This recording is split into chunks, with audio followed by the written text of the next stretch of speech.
Good evening, everybody. Welcome to our preview of the top priorities CBF's Virginia office is going to be working on during the upcoming 2026 General Assembly session. I'm Gabby Troutman, Virginia Outreach and Advocacy Manager, and we're very happy to have you here tonight.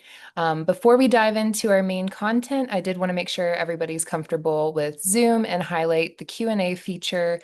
As Jay's going through his slides, you can feel free to submit any questions you may have, and we'll answer them for you at the end of the presentation.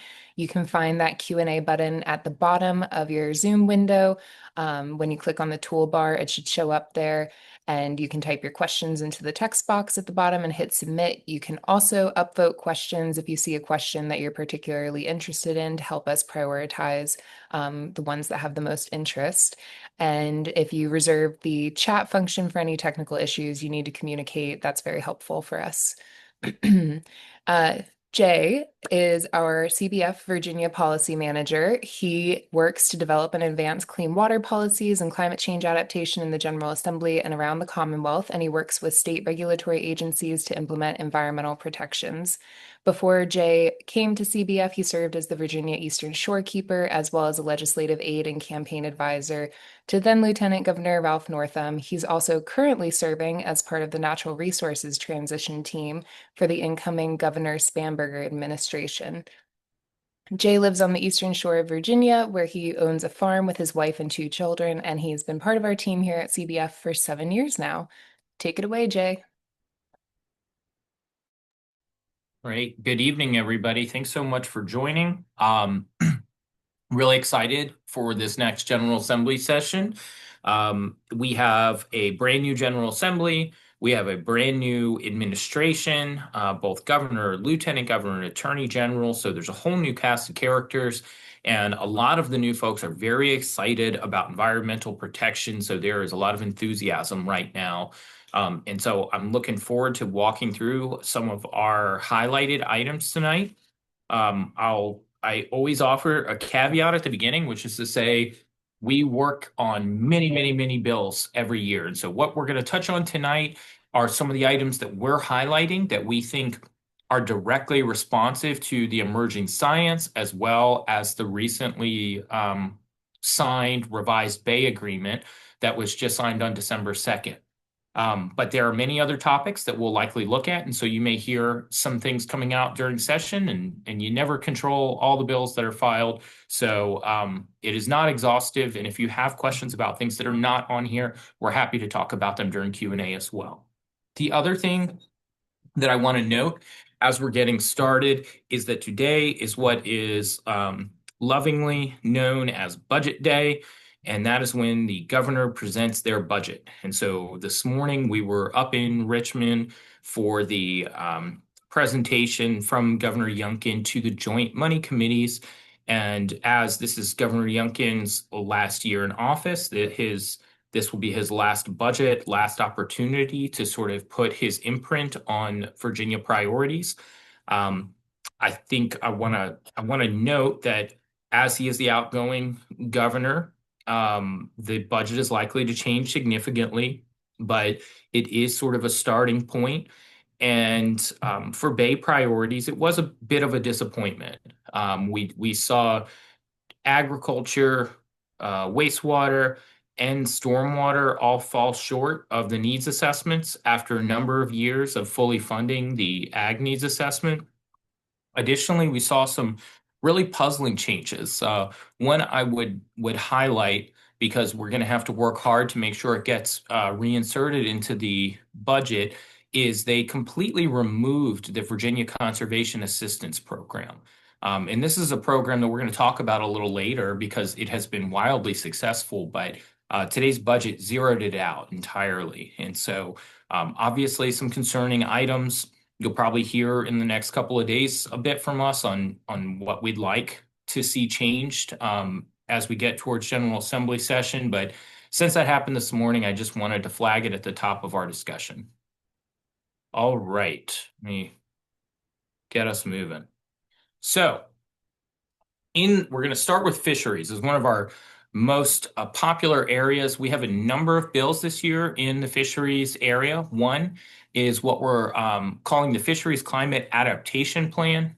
And this is in large part, what this would do is direct the Virginia Marine Resource Commission and the Virginia Institute of Marine Science to take what we know about climate change and the bay, what's happening to the habitats, what's happening to water temperature, acidification, to nitrogen cycles, and take all of that information and put it through a policy lens to think about what's going to happen in the future years to our fisheries.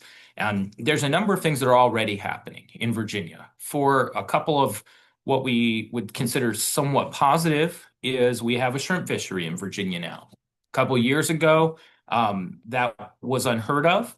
Then we had a pilot. Now we have a full-blown shrimp fishery. Also, you may have heard that there are stone crabs in the bay now. That's another climate change refugee to our estuary.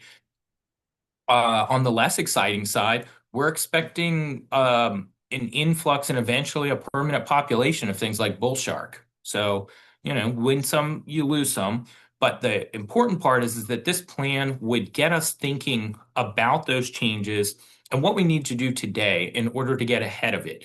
Um, Another area I'd highlight in climate adaptation is our shellfish industry. If you look at places like the Pacific Northwest or Maine and Rhode Island, we're already seeing ocean acidification and acidification of their waters to starting to have an impact on their shellfish industry. We've, in many ways, been buffered because of the bay, but as acidification makes its way into the bay ecosystem, we are going to have to adjust to make sure that our robust aquaculture industries are able to survive. And so, what this is really aimed at doing is making sure our Fisheries Commission is more proactive, that we're planning in advance, that we're getting ahead with the research and the policy tools and the funding we need to protect our fisheries for the long term. Another area that's very much in that same vein is an oyster stock assessment. This is something we've worked on before. This would direct the state to conduct a comprehensive stock assessment.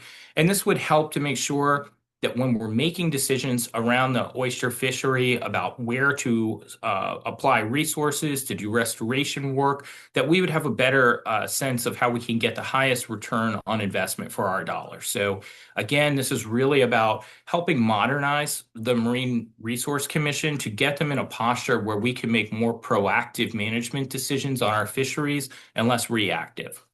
And then finally, in fisheries, the mighty Menhaden, there's going to be a number of pieces of legislation on Menhaden fisheries this year. They will vary from a possible moratorium bill to the to the need to get Chesapeake Bay specific research done. To this date, we still have not had any Chesapeake Bay specific science conducted on menhaden and their impacts on the wider ecosystem. So we hope that to move legislation to get at that crucial information this year. Additionally, there may be legislation this year to look at things like seasonal quotas and codifying buffers and a number of other areas. So I think many of you know that menhaden over the last year has gotten considerable amount of attention for all the wrong reasons, in part that the stock is going the wrong direction. The impacts to dependent species like osprey and striped bass are becoming all the more obvious. And so there's a lot of interest in the General Assembly for action this year, and we're hopeful that we're going to finally see some movement. Wetlands and habitat, this is an area that we fell really short of in our goals in the previous Bay Agreement. Virginia, as I said at the top of the call, we just signed our new agreement December 2nd.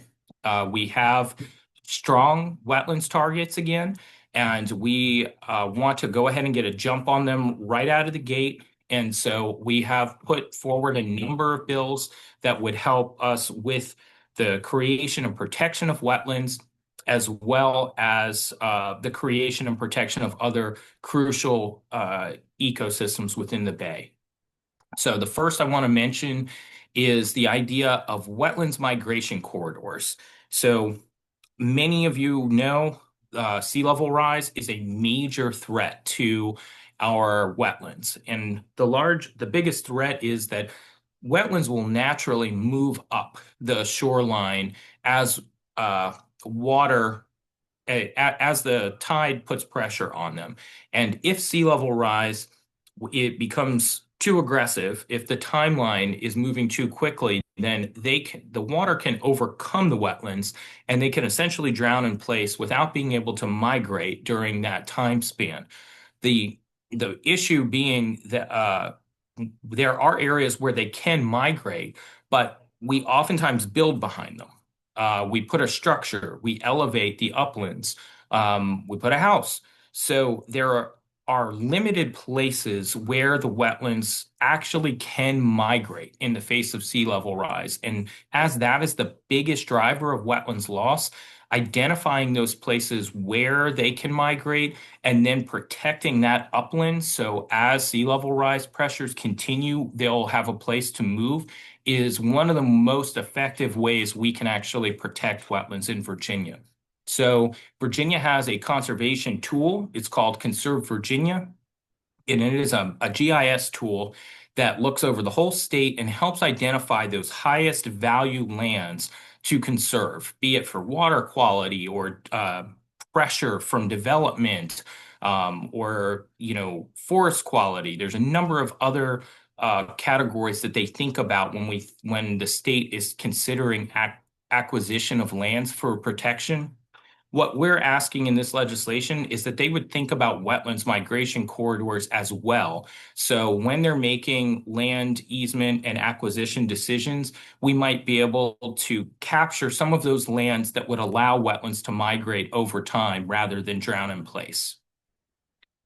The other piece here that I want to highlight is the beneficial reuse of dredge material.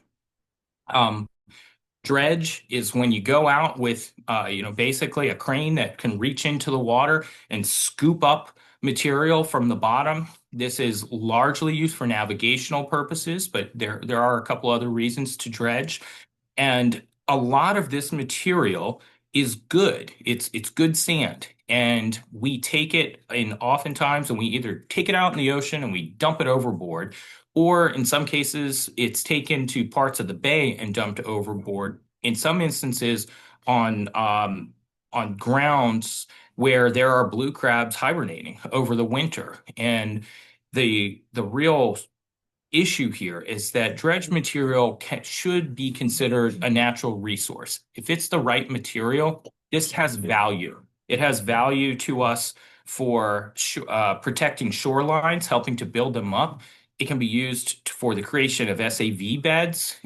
It can be used for a number of habitat benefits. And oftentimes we're just dumping it. And so what this legislation would do is make it the policy of Virginia to whenever practicable or whenever feasible, try to reuse this dredge material be it for a resilience project or for a habitat project. And so we're really excited for this legislation. It's been a long time coming, and it's going to be another tool in the toolbox for coastal resilience and habitat creation. And then finally, this one's a little bit in the weeds, but I think it's really important. And that is, we want to clarify the tidal mitigation requirements. So when we talk about wetlands, there are two bins. There are tidal and non-tidal. And the non-tidal is all regulated by Virginia's Department of Environmental Quality. The tidal is all regulated by the Virginia Marine Resource Commission. And for a very long time, the assumption was that they basically had the same rules of the road and what we colloquially call in Virginia no net loss. And that meant if you were going to impact any wetlands in Virginia, that you would have to offset that either by buying credits in a bank or by building them someplace else on the same property. There are a number of ways you could have mitigated, but what we have found is that the language that is used at DEQ for the non-tidal wetlands and the language that is in code at VMRC for tidal wetlands does not match. And so the language at Virginia Marine Resource Commission is not as protective of our tidal wetlands, and it has led to situations where we are not honoring the no net loss requirements. And so we have a piece of legislation in that will marry the language in those two parts of the code and make sure that we're getting that higher level of mitigation or protection for our tidal wetlands, as well as helping to create options for folks that are doing dredge work to mitigate as well. Because right now we've run into a couple of situations where it's hard to find appropriate mitigation for dredge projects, and we want to make sure that every bit of damage or impact to wetlands in Virginia is accounted for. And in order for that to happen, we have to have options and the appropriate tools. So, um, like I said, a little in the weeds, but it's really important to make sure that we are not losing wetlands to self-inflicted harms.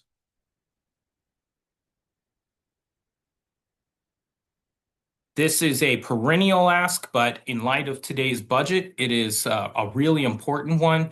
And this is the funding for our big three clean water programs. So wastewater, stormwater, and our agricultural cost share programs. The budget we saw today did not meet the needs assessment for any of these programs. And so the way we work in Virginia is we conduct an annual needs assessment, and that basically asks the question, how much do we have to accomplish this year to meet our clean water goals by the time we agreed to meet them in the Bay Agreement? So each year that we fall behind, it makes the out years more expensive. So if we do not meet our needs assessment this year, it means the future years we will have to pay more to stay on course. And year to year, things in the wastewater and stormwater sector where you're using a lot of metal materials, concrete, those things get more expensive all the time. You know, labor costs go up. Inflation has been rampant for years. So every time we put off these investments, it ends up costing the state much more in the future. And so we'll be working really hard with legislators this year to introduce budget amendments to make sure we fully meet the wastewater and stormwater needs, as well as our agricultural cost share program. The other big budget item I'd highlight is a couple of years ago now, we worked with soon-to-be Secretary David Bulova, our new, who will be the next Secretary for Natural and Historic Resources, to put in budget language for what we call the Pay for Outcomes program.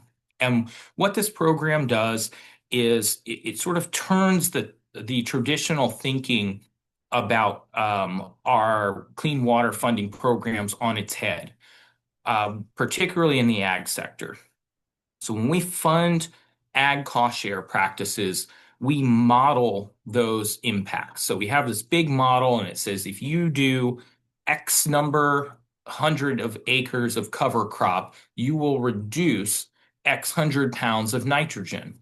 And it's a pretty good model. It gets you close. But when you apply a model across the whole state, you end up with some inconsistencies. You end up with some areas where what you modeled and what actually happens in reality are not the same. The Pay for Outcomes program, it gives the state a higher level of assurance by saying, okay, rather than paying you to just do the practice, we're going to pay you for demonstrating how much nutrients you reduce. And not only are we going to pay you, but unlike the ag cost share program, you can make a profit off it.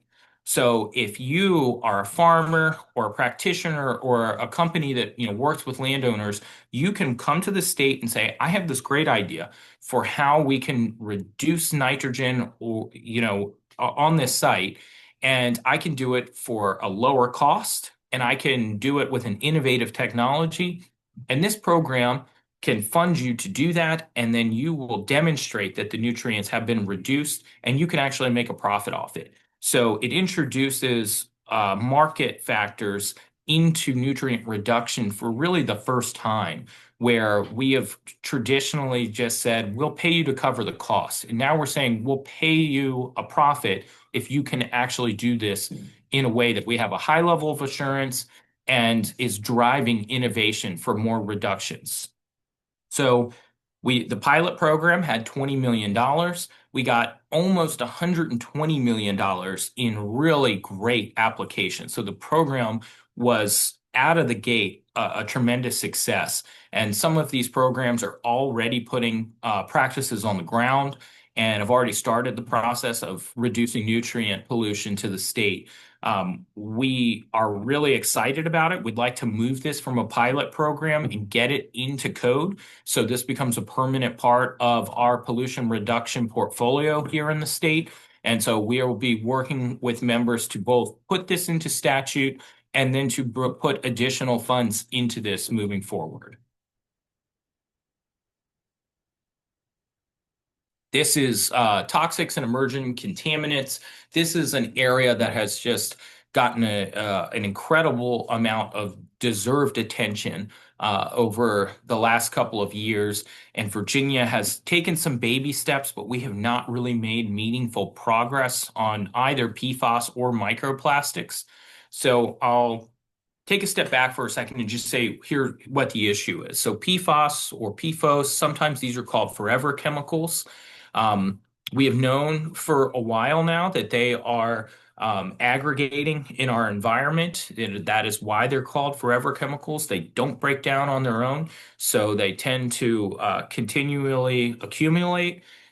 We have a pretty good idea of what some of the sources are, but Virginia has yet to take action to really identify what the point sources are for PFAS. And so one bill that we hope will move forward this year really tries to get at that question of where are PFAS coming from? Who is putting them out? And how are they getting to, and making their way to our wastewater treatment system? And this is a hugely important step one, because we can't start to reduce the total amount until we know who is utilizing these materials. Um, there's also going to be an administrative ask from us, and that is we actually believe that under the Clean Water Act, the state already has the authority to request this information on pollution permits from industrial users here in the state of Virginia. The current administration has chosen to not exercise that authority. It is our hope that that policy will change in the next administration, but it is something we'll also be pursuing via legislation. The other area I want to talk about is biosolids. And so when you flush your toilet, when anyone uses their sink, when all of the water in your area makes its way to the wastewater treatment plant, they treat it, they get the nutrients out, they get it to a level that it meets their permit standards and is safe to be discharged. But in the wastewater treatment process, and there is a byproduct, and that byproduct is called biosolids. And that is the solid material that sort of comes out from the cleaning of wastewater. And so that material then has to go somewhere. And for many years, biosolids have largely been applied to agricultural fields. And so it makes sense when you think about what's being filtered out at a wastewater treatment plant. So if you take out the bad bacteria, largely what you're left with is a really robust nutrient source. And so this has been a nutrient, has been used as a nutrient on agricultural lands for a while. As science has advanced, it's become clear that biosolids are a dominant place for biosolids to accumulate. So on the backside of all of this treatment, while we are taking out a lot of known pathogens or all known pathogens and treating for certain nutrients, PFAS are accumulating. So now we want to take a look at what is being applied to these fields. So there's really three legs of what we hope to accomplish on PFAS and biosolids. So the first is testing. How much PFAS are in the biosolids? We need to know. Um, the second is establishing thresholds. So how much is too much before you apply it to the land?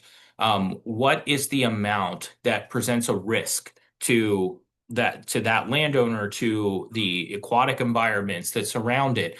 And that is not a hard and fast question yet. There are a number of states that have established thresholds or are considering thresholds, but there is no consensus on this topic yet. And so this is an area Virginia is going to have to work through as well. And then the third leg of the stool in this piece of legislation is disposal. So once we establish a threshold and we say, okay, this is too much PFAS, and if you get a reading that says it has more than that, you cannot put it on the land. Well, what do we do with it then? Historically, the alternatives for biosolids is to put it into a landfill. The difficulty with landfills is they leach. And so what if the alternative is to just take this material that's been deemed too toxic and put it somewhere where it will just leach later? We haven't really solved the problem. We've just made it a tomorrow problem. And so we'd like this third stool to explore alternative disposal options. If we're going to tackle this problem, let's make sure we tackle it permanently. So those are the three stools for the PFAS in biosolids legislation. The other thing I will briefly touch on is microplastics. Microplastics are another area that have the emerging body of evidence is that they are, one, everywhere, and two, that they are starting to be linked to human health concerns, as well as showing up in our food chain, in particularly in the aquatic environment and in fisheries. Biosolids also happen to be a major convergence point for microplastics. And it makes sense. The same reason we're seeing PFAS, aggregate in biosolids is microplastics. It's because it's coming out of our laundry, it's going down our sink, in our shower. And so these materials are making their way to the treatment facilities and then aggregating in the biosolids. So similar to PFAS, if we're going to start looking at this material to address PFAS concerns, we think it makes sense to do them both at the same time. And so we are looking this session to start a testing protocol for microplastics as well. One of our colleagues at CBF, Dr. Joe Wood, did an amazing presentation that to really help us at CBF get our heads around microplastics. And the stat here of over 90% of riverine microplastics that make their way into the bay never leave. I think this thing goes through my head twice a day. That is a staggering figure to know that almost everything that comes out of our houses and makes its way into the bay is just staying there. And so we are on a one-way track right now with microplastics in the bay ecosystem, and we have got to start to get a handle on it and come up with source reductions. Climate resilience and flooding, this is going to be a big area this year. Many of you have probably heard us talk about the Regional Greenhouse Gas Initiative. This is a program that Governor Youngkin and his administration pulled Virginia from. That was Virginia's only dedicated funding for climate adaptation and resilience. And as a result of our departure from RGGI, we have had significantly less funds available for climate adaptation over the last couple of years. There have been some general fund dollars committed to it, but it was significantly less than we would have had were we to remain in RGGI. Another thing I would note from today's introduced budget is that there were $0 committed to the Community Flood Preparedness Fund.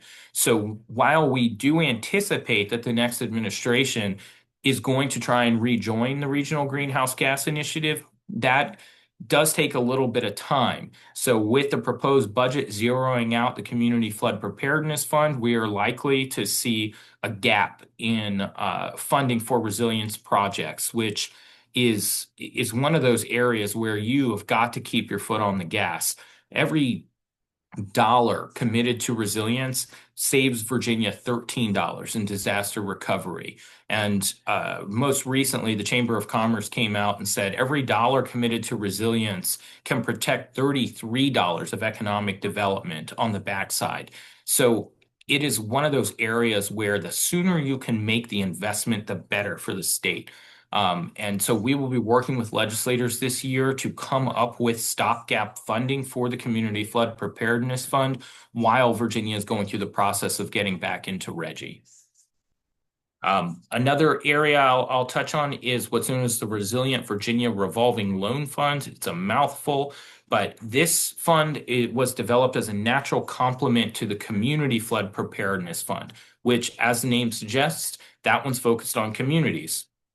The revolving loan fund was designed to help private landowners, so homeowners, small business owners who have flooding issues, need to invest in climate adaptation practices on their property, but are not part of a big community project. So these are individual scale projects.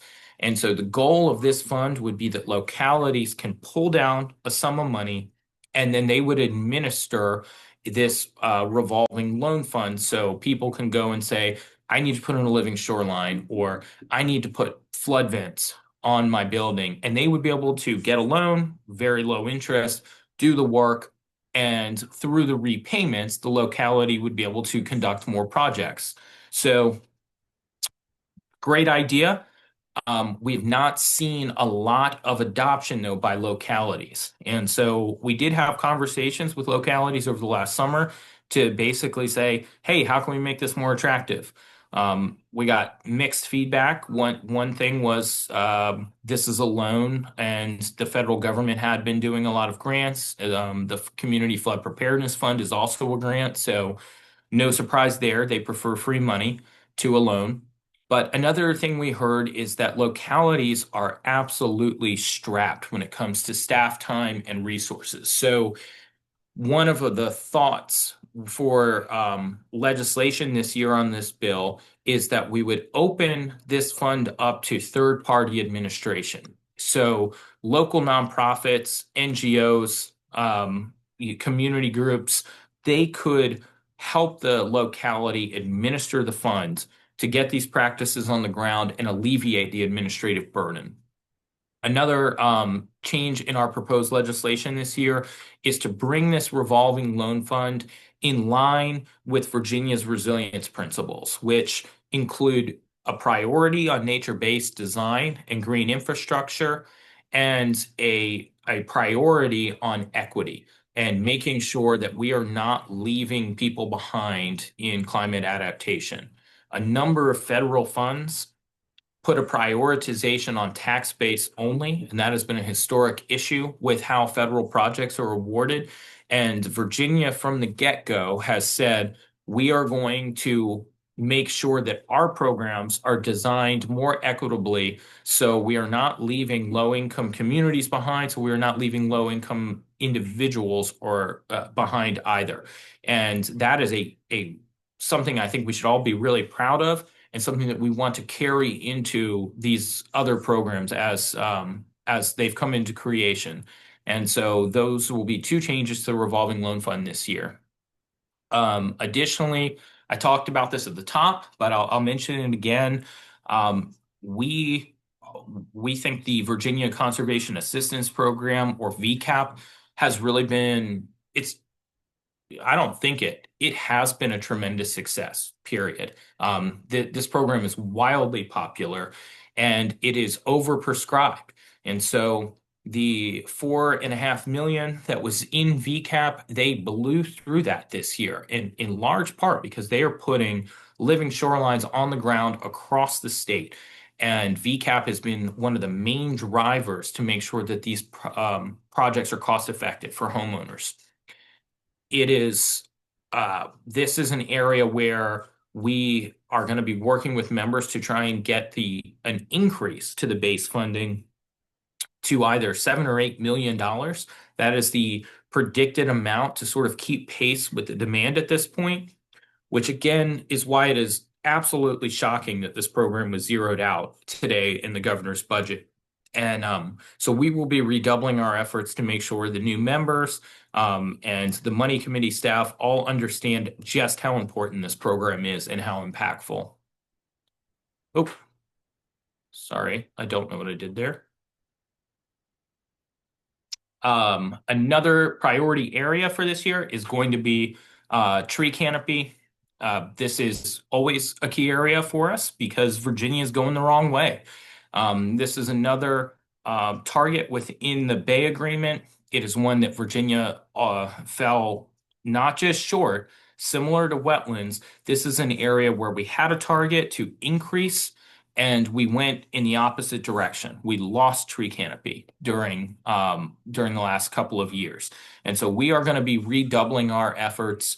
Some of that is going to be revisiting some concepts that were vetoed during this administration, which would empower localities to conserve and replace tree canopy. What we're hearing from localities around the state is they're very frustrated that they need to ask the General Assembly for approval to protect trees or to increase the tree canopy in their own communities.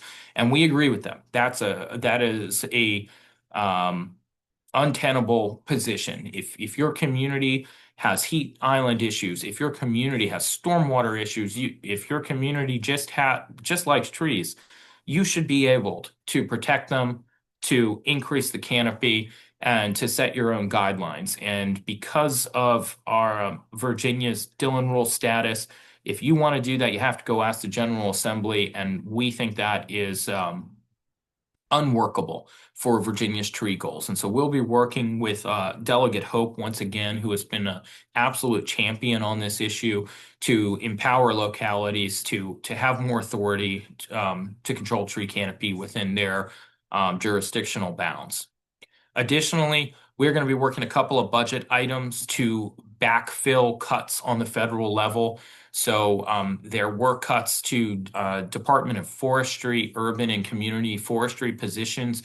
These two positions are absolutely essential. They are a key interface for localities and for helping expand urban tree canopy around the Commonwealth.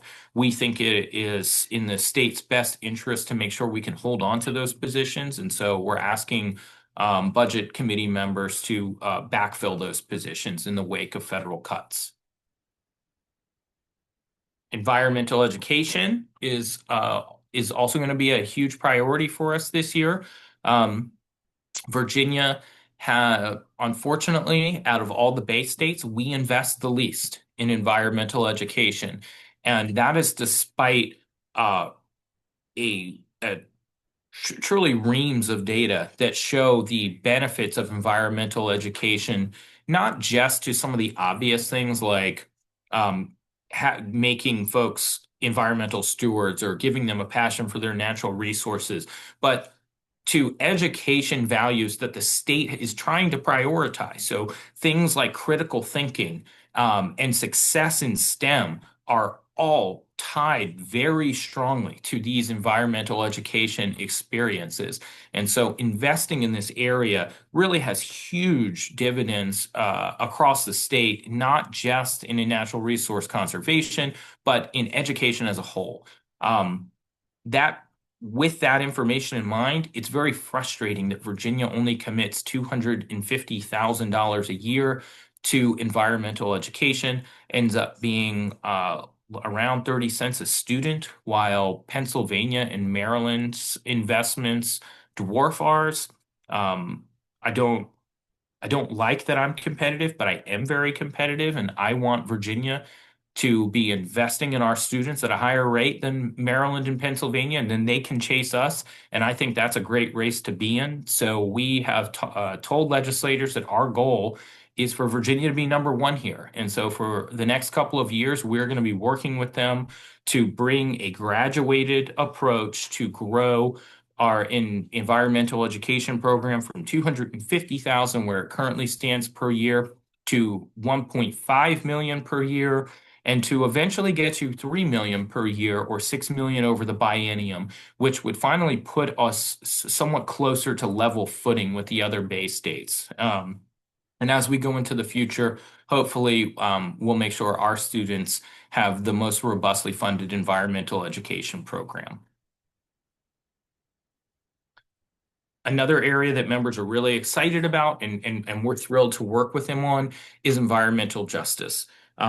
This was not a priority of the Youngkin administration. They made that very clear. Early on, for the first 2 years, they did not appoint members to the Environmental Justice Council. And when they did begin appointing members, they appointed representatives from fossil fuel companies.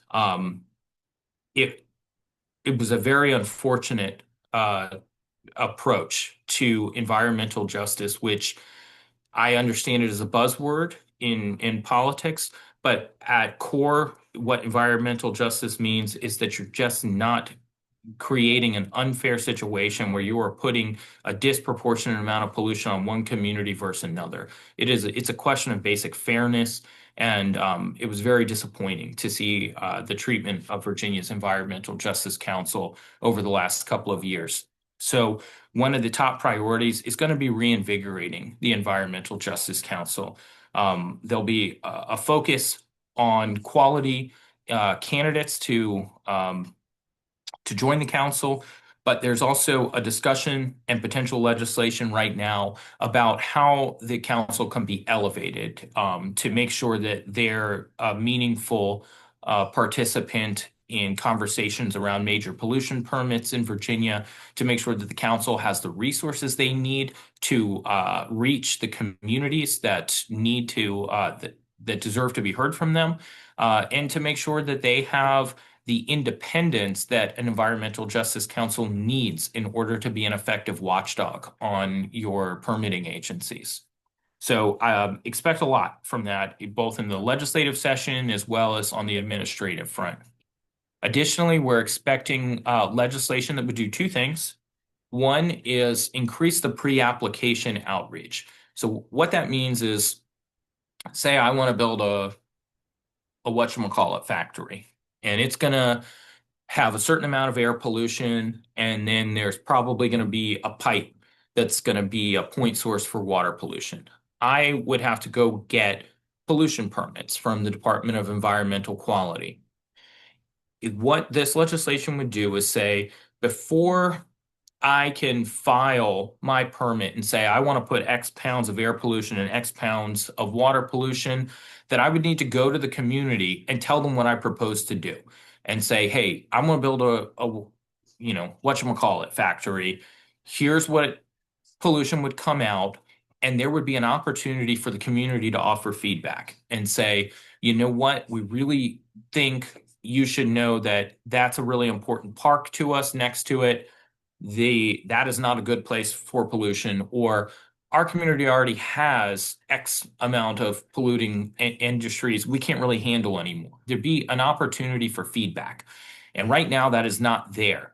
Most communities learn about a major pollution permit when they are very far into the permitting process. When they are basically about to get their permit approved is usually when people hear about it. And at that point, it's not that it's too late, it's just much harder to make meaningful changes. And so by increasing the pre-application outreach, we could get to more equitable outcomes on these permits. The other piece of environmental justice legislation we're expecting is what I already mentioned, and that's accounting for disproportionate pollution burdens. So if I'm going to build my whatchamacallit factory, before I can put out X tons of new air pollution, we have to look around and see how many other people are already polluting the air. So rather than just issuing me a permit and saying, yeah, you have enough, you're under the permit limits, we look at how much pollution is on the adjacent neighborhood and saying, maybe this is too much for one community. And that is a basic fairness question and one that we don't currently do. So there will be legislation this year that tries to set a process up for us to solve this basic fairness question of disproportionate pollution burdens in neighborhoods. Another area that we're expecting a lot of legislation is waste management. And I think in some ways this has been a under studied area in the Commonwealth and an area that we could be doing a lot more. A couple years back, there was a presentation to the committee members that showed that Virginia was, at the time, we were recycling less than 13% of our total waste stream, and we were composting less than 1%. Obviously, those numbers are abysmal. And so that meant that everything else was going into a landfill or in some instances being incinerated. And so there will be legislation this year that tries to go at some of these things. The first is composting. We've heard a couple of different pieces of legislation. One that is focused on composting at schools, another that is focused on composting for any business that produces more than 1 ton of food waste in a week. So a couple of different flavors. We think they're both good ideas. We'll see how they develop this session. We have already seen legislation introduced to roll back the ban on styrofoam. We will obviously be opposing that. That's a terrible idea. We finally made some progress.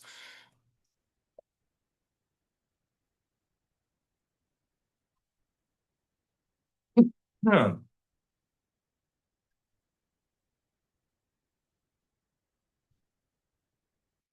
Hmm.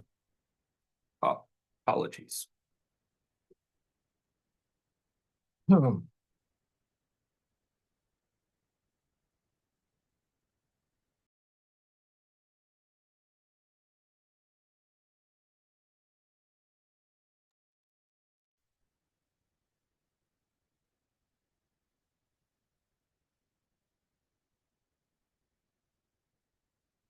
Apologies. Our last area is trash incineration. This has been a hot topic. There is a trash incinerator in Northern Virginia, and they are seeking exemptions from the Regional Greenhouse Gas Initiative. We are working with sponsors to conduct an air quality monitoring study around that facility and to tie the the legislation to the results of those air monitoring studies.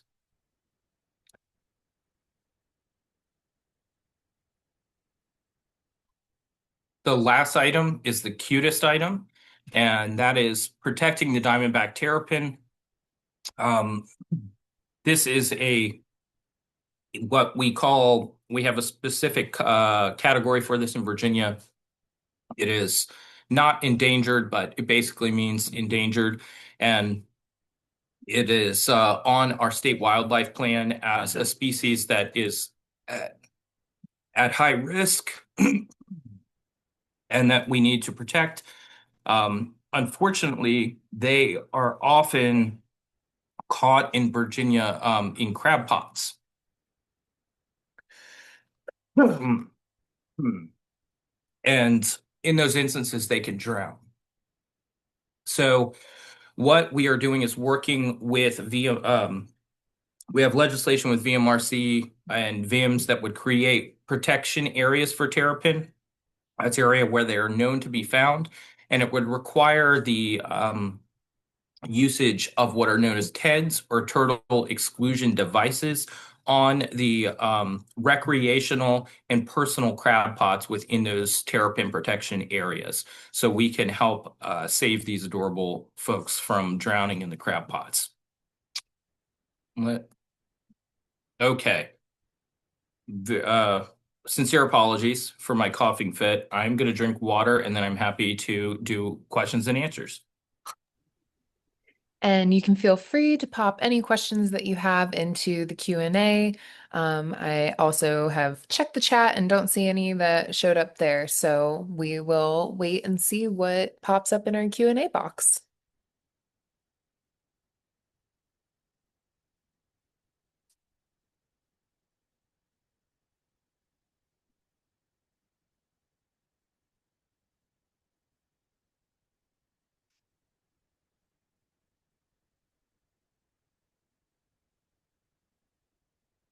And we'll give the questions a minute since it takes 1 minute to type them out.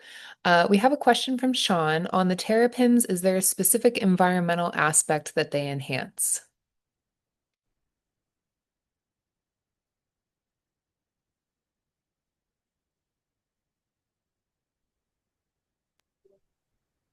Yeah, thanks. That's a good question. Um, they play a vital role in the bay ecosystem, both as unfortunately sometimes a food source as well as a key predator on their own.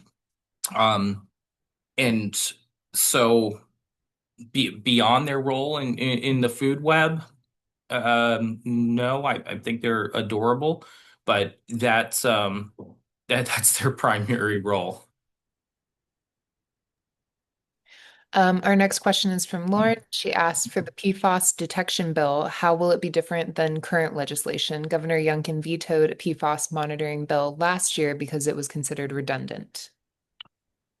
Yeah, that's a great question. Let me first say that we fundamentally disagreed with his veto justification. It was not redundant. The legislation that he vetoed last year would have taken what happened in the Occoquan in the Bulliva legislation and expanded a lot of that statewide. So it wasn't redundant. It just would have made sure everyone got the protections. Um, the I think the PFAS bill on biosolids, this is going to be the first time that was introduced. And so this is a new concept, and uh, it is in many ways probably the easiest concentrated source for us to prevent PFAS from making their way into the aquatic environment, since this is it's really the point where our PFAS are mostly concentrated. Our next question is whether you anticipate any bills on shoreline forest restoration. Excuse me. Yeah, that's a great question. We have seen a couple of proposals come out to take streamline and shoreline buffer programs that have been really successful in regional areas, take them statewide. I think it's a Bay goal. It is also a state goal. And so I think what we're working through right now is there's a program in the Department of Forestry, and there's some discussion about expanding that into an interagency effort where we possibly set a large state goal for the incoming administration and say we're going to get X no, number of miles of forested shoreline during this administration, and then work across agencies to hit that target through various funding mechanisms. Our next question is about our favorite menhaden. After 3 years of Omega killing the menhaden study and knowing what we know now about menhaden, why would we want to advocate for a time-consuming study? Yeah, I think it's a great question that comes up a lot, and I think you will see if you look on our Menhaden materials, we think it's time for a moratorium in the Bay, and that is in part because this study has been killed so many times, and it hasn't just been killed 3 years in the General Assembly by Omega lobbyists. There are instances of Bay specific research being killed 10 years ago. I mean, this is something the industry has specifically killed for a long time. And that is precisely why we still want to see this study move forward. Because, yes, we're starting to see very obvious warning signs in other species. But in if as long as this study is not conducted, someone will always be able to walk into the building and say, you can't say that for sure. And we're a science-based organization. So at the end of the day, we are kind of at an all of the above, a yes and position where, yes, we should pause in the bay. The warning signs are clear. Let's take a beat. But we have also got to move forward with science that state legislators will recognize that that we can hold up with this whataboutism every time. I've been in the room with lobbyists many times over the years from this industry, and no matter what you say, the answer is always, but you can't say that for sure. Or there's no, we don't have the study. And then when you try to get the study, they say, no, we're opposed to that study. It's enough to drive you crazy. So we think the approach at this point needs to be yes and. Yes, we should still be talking to ASMFC to get reductions in quota. Yes, we should be taking a pause on fishing in the bay. And yes, we absolutely need to move forward with Bay science because we have got to have that information in order to make informed management decisions within the Chesapeake Bay. Follow-up question: what is the most important grassroots step that can help support a moratorium on commercial menhaden fisheries? I think where we are right now, we need to talk to the Natural Resource Committee members, to Ag and Natural Resource members on the House and Senate.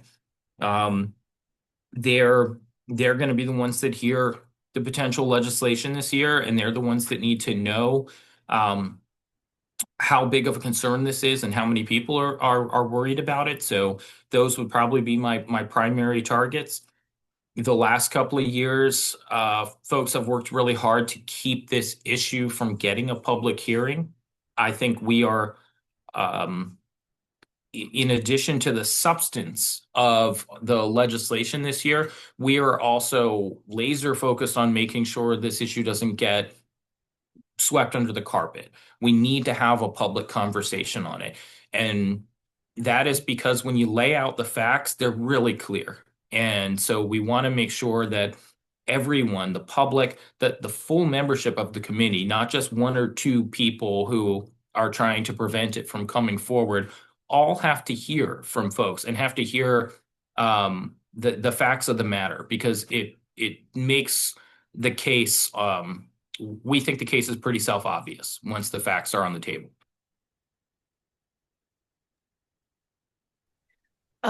Our next question is, they thought that there was a study done regarding crab pot openings that help turtles to escape out. Your opinion, please. Sure, there's been a lot of studies on this. There's also been a lot of products that have gone to sort of what I would say prototype phase, some from our partners at VIM. So they've looked at things like what I think you're alluding to, which is the flap opening as opposed to the circle. And in some ways, what that really is just the TED design built into the crab cage, which is something a lot of folks have advocated for over time. When you're talking about a TED or a turtle exclusion device, you're all that's really happening, and this is why it makes it so infuriating when you pull a crab pot and there's a lot of terrapin in it, is a crab pot has a circular opening. The TED or turtle excluder device makes it a rectangular opening. And what that does is it makes so the terrapin cannot get its shell past the opening, but the crabs can still go in. It is not rocket science. It is literally what we teach preschoolers is to get the peg into the hole. And so it's it's something we could do in the design of the pots themselves, or we could apply the turtle excluder device. We have also seen um, VIM's researchers develop biodegradable crab pots, but they never really made their way to market. I think there's still researchers looking at alternatives, and I think we're very open to whatever the appropriate cost-effective answer is, but we feel strongly that the answer can't be the status quo. Our next question is whether there's any expansion on submerged aquatic vegetation goals. There are SAV goals in the revised Bay Agreement. We are we're working a couple of pieces of legislation. The one I think, the two that I think are probably most impactful on that front are the codification or making permanent what's known as the Habitat Committee at VMRC. There was a committee that used to look specifically at marine habitat. It has not met in about 10 years. We'd like to move this from a suggestion into a you must. And that committee would be specifically tasked with thinking through how Virginia can meet our habitat objectives within the Marine Resource Commission. So subaquatic vegetation and tidal wetlands would both fall under their purview. Additionally, I already touched on the beneficial reuse bill, and dredge material can be utilized to bring SAV beds to the appropriate elevation to sort of make sure they thrive. And so that's another important tool in the toolbox. We also have a question about CBF's position on the deep well injection plan for industrial materials being proposed in Northampton County on the Eastern Shore and deep well storage for poultry waste in Accomack County. Yeah, that's probably one of my neighbors asking that question. Just so folks know, there has been a company, they're called Vaulted Deep, and they have a proprietary technology that drills a well in this proposed case, 4,500 feet, which I'm told would be into rock from the Jurassic era. And they would then pump poultry waste into the well. The poultry companies like it because the waste has become a liability. Um, for many years, we talked about the Delmarva Peninsula having entirely too much poultry waste, and they largely ignored us. And then a couple of years ago, they had to invent a whole program to drive manure off the Eastern Shore because it turns out there was too much. And so now the proposal is, why don't we just shoot it into the ground? What could go wrong? I will say we have not gotten all the way to an official position. The company has reached out to us and we've had some conversations. Um, but we are starting extremely from a position of extreme skepticism at the proposal. And I'll say it's for two reasons. One is the Eastern Shore is a sole source aquifer. There's only one place folks can get their drinking water from. Were anything to go wrong with the casement on this well, it would present a public health risk. So that is reason one. The second is our concern about just bad environmental policy, because the way this company makes money is when they inject this into the ground, they sell carbon credits off of it. So they're getting paid to take the waste, and then they're getting paid by a third party company, an Amazon, a Mars, someone with a sustainability commitment to sequester carbon. It is not clear to us that taking manure and pumping it into the ground constitutes carbon sequestration. When you talk about that idea of locking up carbon, there's something that's called additionality, and it means you've got to be doing something that just wouldn't happen otherwise, which is why you don't pay people for trees they already had, you pay them to plant new trees. Um, this one's really hard because this is an environmental waste, and it's not clear to us that this is a new carbon sequestration or that it's doing anything meaningful to address the climate issue, and smells a little bit like greenwashing. So again, just to be clear, we don't have an official position yet. We're still thinking through it, but I think you can tell where I'm leaning. Regarding beneficial reuse of dredging materials, what conversations have you had with dredging companies, and do you anticipate cooperation or at least ongoing conversations moving forward? Yeah, so we have not we don't have an official draft back yet. But once we do, we will circulate with a with a large group of stakeholders, including folks working in the dredging companies. I will say what we have drafted with the sponsor comes from both the beneficial reuse work group that was convened by the state, as well as the Anchor Q&A report that both of which worked with folks in the dredging community to get their feedback. So that's a roundabout way of saying we haven't shared the draft because we don't have it, but the draft was informed by some from communications with dredging companies as well. Our next two questions are more about the logistics of General Assembly. So, do you have any information on new chairs of House committees and subcommittees? Oh, I wish. I I sat through a joint rules committee today, and they almost didn't even agree on deadlines and laid the bill on the table. And I thought for a minute we might not have session. So they have not made any firm decisions on new committee structure yet. They're still working through some high level nuts and bolts. And Jay, can we take a step back for a second for people who might not be familiar with the results of the election and why they are relevant and important for restructuring of committees? Yeah. So the General Assembly, it didn't technically change hands. It was a Democratic House of Delegates. It is still a Democrat House of Delegates. But after the election, there was a significant shift in the number of Democrats versus Republicans. So now the vote total is 64 to 36. And so that triggers a process of reapportioning on the committees. That is really just to say that there will now be more Democrats than there were previously on each committee and less Republicans than there were previously. And on top of that, we have a lot of new members. So 14 new members as well. So they all have to find homes and they will change the distribution of Dems to Rs on each committee. So we're waiting for that process to play out. We have heard just as like a rough estimate that we should expect the committees to be structured around a two-thirds Democrat structure. So that'll roughly be how they're going to structure them. But in terms of who will be on what and any new chairs, not nothing has been confirmed.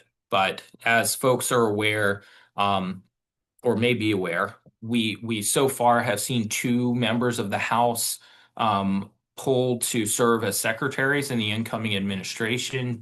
Delegate Munden King will be the Secretary of the Commonwealth, and Delegate David Bulliva will be the Secretary of Historic and Natural Resources. They both chaired key committees, county, cities, and towns, as well as general laws. And so those two will need new committee chairs. And it will trigger a domino effect. As much as I love agriculture and natural resources, it is apparently not the most sought after position. And so as other vacancies show up, people scramble to get to the chairmanship that they've been eyeing. I think they should all want that one. It's the most fun. I agree. It is the most fun, but word on the street is it's not the most powerful, they say. We also have a question of how do we find out about the new governor's views on environmental legislation that we're looking to have considered and not just her platform site from the election? Yeah, that's a really good question and one that has come up a lot. I'll give you two answers. So one is my understanding is that tomorrow she will be announcing priority legislation, and in part as sort of a response to the budget announcement today. So we will likely hear some of her key pieces of legislation. Um, Additionally, as Gabby mentioned at the top of the call, I am serving on the transition team on the policy side. And so there are a number of us that are working on specific policy recommendations for the incoming administration. I'm working in the historic and natural resources space. these recommendations are going to all go up to the governor-elect, and so as that process comes to a conclusion, which is early January, there'll be a more comprehensive rollout of objectives and sort of a roadmap for legislative and regulatory items that she plans to tackle. Thank you, Jay. And I don't see any other questions in the chat, so I will take an opportunity to invite everybody on the call to join us at Clean Water Lobby Day on January 27th, 2026.